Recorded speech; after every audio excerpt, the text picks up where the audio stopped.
Hay sociedades secretas criminales que están vinculadas con el gobierno o con el empresariado o con el narcotráfico, ¿sí?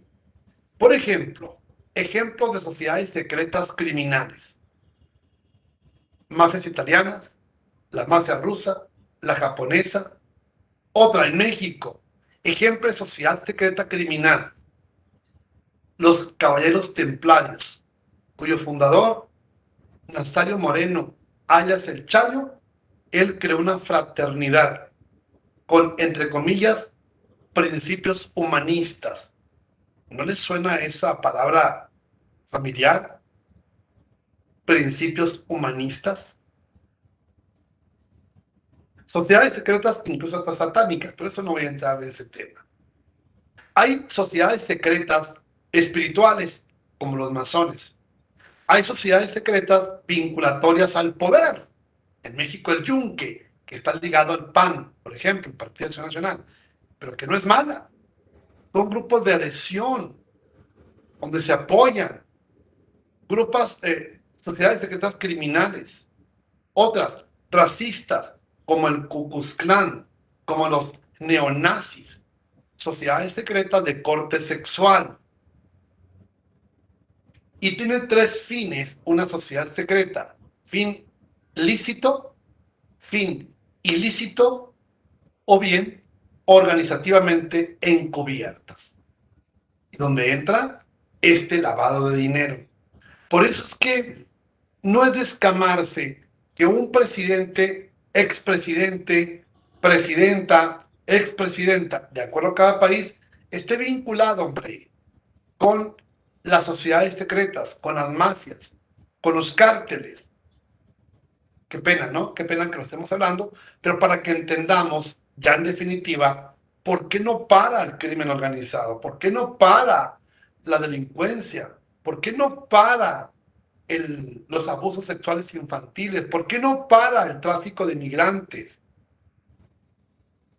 Y como dicen por ahí, a río revuelto, ganancia de pescadores, todos ganan.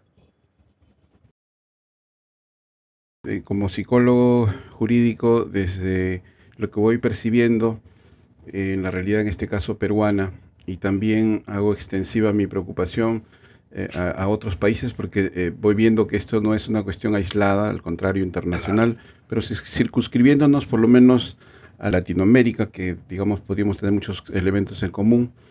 Mi aporte es el gran avasallamiento psicosocial y la manipulación psicosocial, que es una herramienta que es la, digamos, la más potente y la menos percibida, por lo tanto la más peligrosa, de cómo van Claro. generando estigmas, modelos, paradigmas, para dividir a las personas, para prejuzgarlos, para ser parte del problema, etcétera, etcétera, y finalmente terminan siendo manipuladas. Y solo un pequeño segmento de la sociedad peruana, por ejemplo, se van dando cuenta de los fenómenos profundos, los intereses reales. Por ejemplo, mientras en Perú estamos preocupados y ocupados en cómo sobrevivir, porque aquí es el tema de la delincuencia, la criminalidad se ha incrementado, además de toda una política también criminalizante, y entonces la gente está muy preocupada en eso, etcétera. Y por otro lado, las riquezas de los países, me imagino que también otros,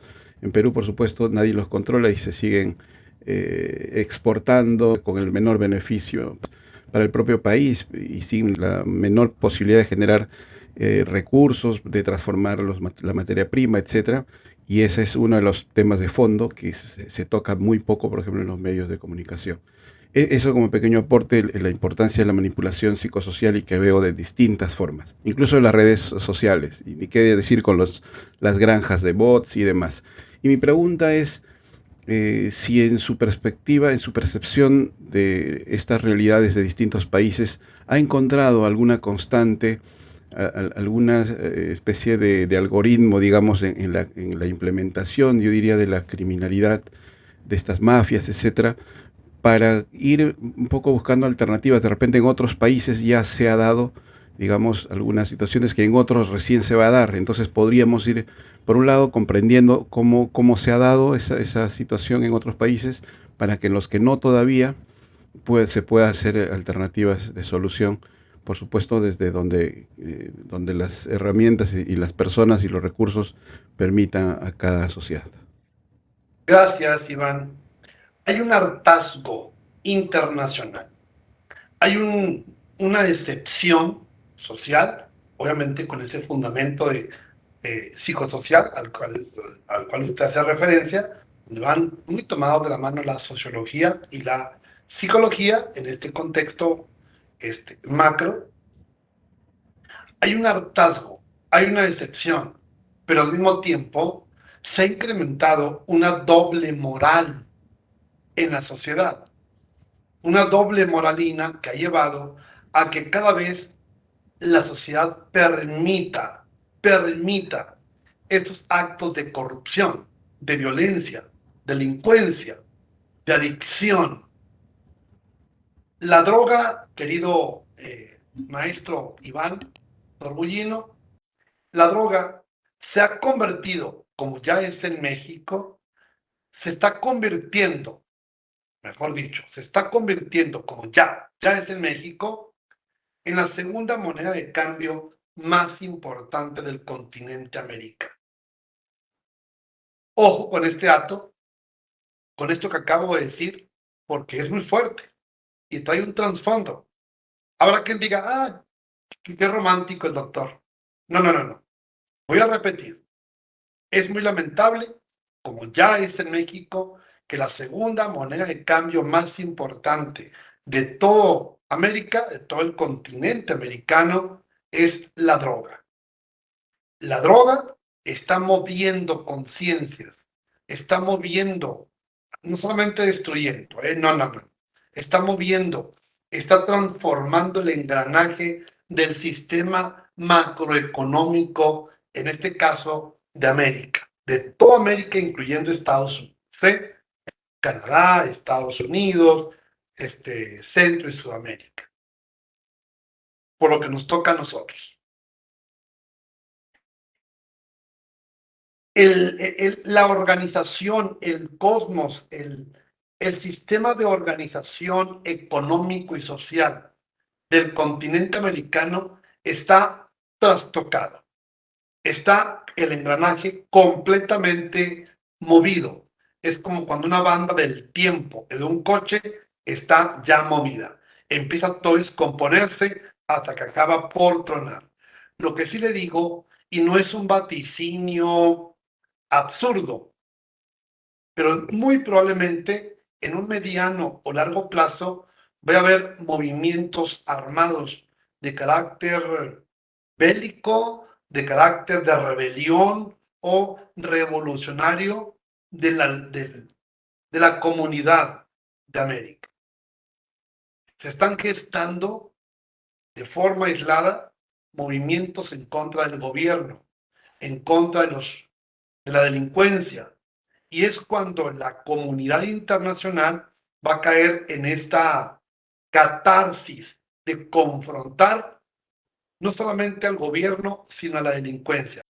En mi país, que es México, hubo una revolución llamada Revolución Mexicana, que inicia en 1910 y dura 10 años, termina en 1920. Y eran principalmente, no únicamente, principalmente campesinos contra el gobierno opresor. ¿Sí? Eran dos frentes, sociedad, gobierno. ¿Ok? Dos frentes, gobierno contra la sociedad y viceversa. ¡Pum! Esa fue una revolución. Hasta ahí nada más. Ahora estamos viviendo tres partes intervinientes en un conflicto que viene. Es un conflicto bélico internacional o un conflicto bélico nacional. Repito, hay tres frentes: pueblo, crimen organizado y gobierno, donde los tres han participado. donde los tres se encuentran totalmente vinculados. El gobierno ha participado en el crimen organizado. El crimen organizado está inserto en las esferas de gobierno. El crimen organizado y el gobierno están insertos dentro del contexto social, dentro de la sociedad. La sociedad está metida, a su vez, en el crimen organizado y a su vez en el gobierno. Entonces, es como en las películas de El Correcaminos y el Coyote, ¿no? Así, es todos contra todos. Estamos viviendo esta argamasa de conflictos que parece ser que no tienen fin, hasta que en verdad lleguen liderazgos auténticos que en nombre de la sociedad o junto con su sociedad hagan frente y le pongan un hasta aquí, tanto al gobierno como a la delincuencia organizada. Nayib Bukele, el presidente, acaba de ser reelecto para 4 años más de El Salvador, la República de El Salvador, haciendo a un lado, y no quiero decir si está bien o está mal, haciendo a un lado los derechos humanos de carácter internacional, haciendo a un lado recomendaciones o críticas de otros países. Él ha hecho un frente en contra de la delincuencia organizada y en contra de las pandillas, ¿sí? Que son ya pandillas de tercera y cuarta generación. Un presidente que tiene una aceptación del 90-92% de su comunidad, que es pequeña, pero es su comunidad, y que es el presidente que mayor votos en relación numérica con el resto de todos los presidentes ha tenido, ha sido el récord. Un presidente que empieza a dejar o a hacer precedente. No quiero entrar ahorita en un dilema de política criminal si está correcto o es incorrecto lo que le está haciendo. So pena de que sea correcto o incorrecto, él le ha hecho frente. Ha sometido, aunque sea temporalmente, las pandillas y el crimen organizado. Repito, no que esté bien. Lo que entonces va a hacer eco, muy seguramente, en la comunidad internacional. Hay quienes ya hablamos, incluyome, de una buquelización en contra de la criminalidad. Fíjense el término, una buquelización en contra del pandillaje de cuarta generación. Hay 4 tipos de pandillas, primera, segunda y tercera generación, pero la cuarta son los más altos mandos gubernamentales, militares, de carácter internacional inclusive, porque no tienen ningún límite en materia de inteligencia, contrainteligencia, de control, de comunicaciones, de tecnología, y que por lo tanto operan al más alto nivel destructor. Las mafias de poder, los bloques comunistas, los bloques de izquierda, de la cual entran nuestros gobiernos de algunos países, los bloques de derecha, son mafias de poder, los bloques religiosos. Ahorita simplemente, a sazón de la lamentable pérdida del Papa Francisco, hay votos de poder, hay mafias de poder intrarreligioso. Hay quien apoya el conservadurismo religioso y hay quien apoya en una iglesia completamente renovada. Son mafias de poder, de control. Todo esto tiene impacto macrosocial, macroeconómico. ¿Es posible, Iván Terbullino, poner un fin a esto? Sí, sí es posible. De momento, no, ni a corto ni a mediano plazo. Son ciclos que se han hecho una espiral a lo largo de la historia de la humanidad. Y que por lo tanto el poder de izquierda está ganando mucha fuerza, como en su momento fue en los gobiernos liberales, de derecha, pero sí tiene que sobrevenir un movimiento, si no rebelión con armas y sombreros, sí un movimiento de revolución que ponga fin a tanta corrupción, a tanto avance delincuencial. Ecuador tuvo ya la experiencia terrible, desmiéntame por favor, si no es que me equivoco, de que un candidato a ser presidente de su república fue asesinado. Fue asesinado siendo candidato. Y fue asesinado por un cártel, al parecer, por un cártel mexicano. El actual presidente de Ecuador está diciendo que ya le mandaron cárteles para matarlo. ¿Cierto o no es cierto? Ya estamos hablando de un poder vinculante entre la delincuencia y el sistema político. Tú y yo, incluyóme, tú y yo, no alcanzamos a dimensionar de entrada, y menos ahorita en este momento, no alcanzamos a dimensionar cómo es que tan fácil se lavan en un país 30,000 millones de dólares, y un país de mediana economía. Y mucho menos, queridas y queridos colegas, entender tú y yo, incluyóme, cómo toda América puede llegar a lavar dinero por más de 60,000, 90,000 millones de dólares al año. ¿Cómo? ¿Cómo así? Esto no puede existir sin las redes criminales. ¿Cuáles? Principalmente de carácter nacional y luego con los bloques de poder. Con los bloques de poder, derecha, izquierda, ultraderecha, empresarial, qué sé yo. Gracias, doctor José. Sí, bastante claro el panorama que nos plantea, poco esperanzador. Esperemos que gracias a la tecnología, en particular el celular, estos ciclos ahora se aceleren, es un poco mi modesta perspectiva, y que más bien si es que ha encontrado alguna constante, si es que podemos hablar de países en su avance criminológico, digamos, en su desarrollo, debe haber algún país, entiendo por decir Colombia, ya pasó por todo el tema de las mafias, de los cárteles, etcétera. En Perú percibo que no se siente todavía a ese nivel, obviamente hay mafias, etcétera, pero incluso llega a trastocar la cultura, el tema psicosocial. Para darle un ejemplo, el otro día veía en un video que a alguien le faltaba el respeto verbalmente a una colombiana y ella dijo, cuidadito porque yo soy colombiana, ¿no? Diciéndole ya la forma de venganza que ella podría asumir, entre otras muchas formas. Entonces no sé si hay alguna constante y si algún país ya pasó por lo peor y de repente está buscando salidas versus algunos que recién están en otra etapa, digamos. Claro, dijiste un ejemplo y fue un ejemplo muy claro. Colombia, bueno, sigue con problemas de narcotráfico, pero no en esa escala destructora que tuvo hace ya unos años, los años 90. Definitivamente el gobierno colombiano tuvo que armonizar sus políticas públicas con independencia de colores para hacer frente a un sistema criminal. Es correcto. México está muy lejos de crear ese frente.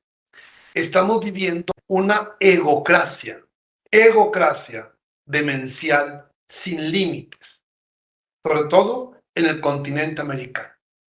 Una lucha de egos incontrolable. Estamos entrando en una guerra económica arancelaria. Y lo estamos viendo cómo el presidente Trump ha movido el engranaje, ha trastocado el engranaje de la economía mundial, imponiendo aranceles y aumentando cuando hay consecuencia de un país. Y esto va a traer como consecuencia problemas de altísimos niveles de pobreza, no solamente en países de primer mundo o poderosos, sino en los países en esa vía de desarrollo. Colombia es un ejemplo en el contexto criminológico que poco a poco ha ido ensanchando el camino, ha ido saliendo adelante de sus problemas, en este caso de la criminalidad. España, cuando tuvo problemas muy fuertes con el grupo terrorista vasco ETA, ETA significa Euskadita Askatasuna, y que había realmente una confrontación, no tanto por cuestiones de droga, sino en esos cotos de poder, con esa anarquía sobrepasada, como grupo de presión, se confronta con el gobierno, español. Y ETA empieza a extender sus tentáculos, incluso aquí en México. Tuvimos aquí integrantes líderes del movimiento de ETA. ¿Sí? Entonces, poco a poco ha ido España en ese contexto superando sus problemas también de macrocriminalidad, no necesariamente del narcotráfico. Y hay países que por supuesto son ejemplo mundial de países no solamente felices, sino que aún no ha permeado los índices delictivos, adictivos inclusive, o descontrol social, como Finlandia, Suecia, Países Bajos. No ha entrado con esa fuerza, como ya ha entrado, por ejemplo, en una parte de la comunidad internacional. Y tiene que ver con este monstruo que acabo de hacer mención, llamado egocracia. La egocracia que está moviendo, que está trastocando el sistema socioeconómico de la comunidad internacional, donde los derechos humanos, donde el respeto y la dignidad se están volviendo cosa irrisoria y cosa del pasado. Yo espero, y como dice Iván, que seamos todas y todos ustedes prospectivos y que hagamos votos, y que no solamente deseemos, sino que tú y yo nos unamos para poco a poco ir desterrando estos monstruos de la violencia, la delincuencia.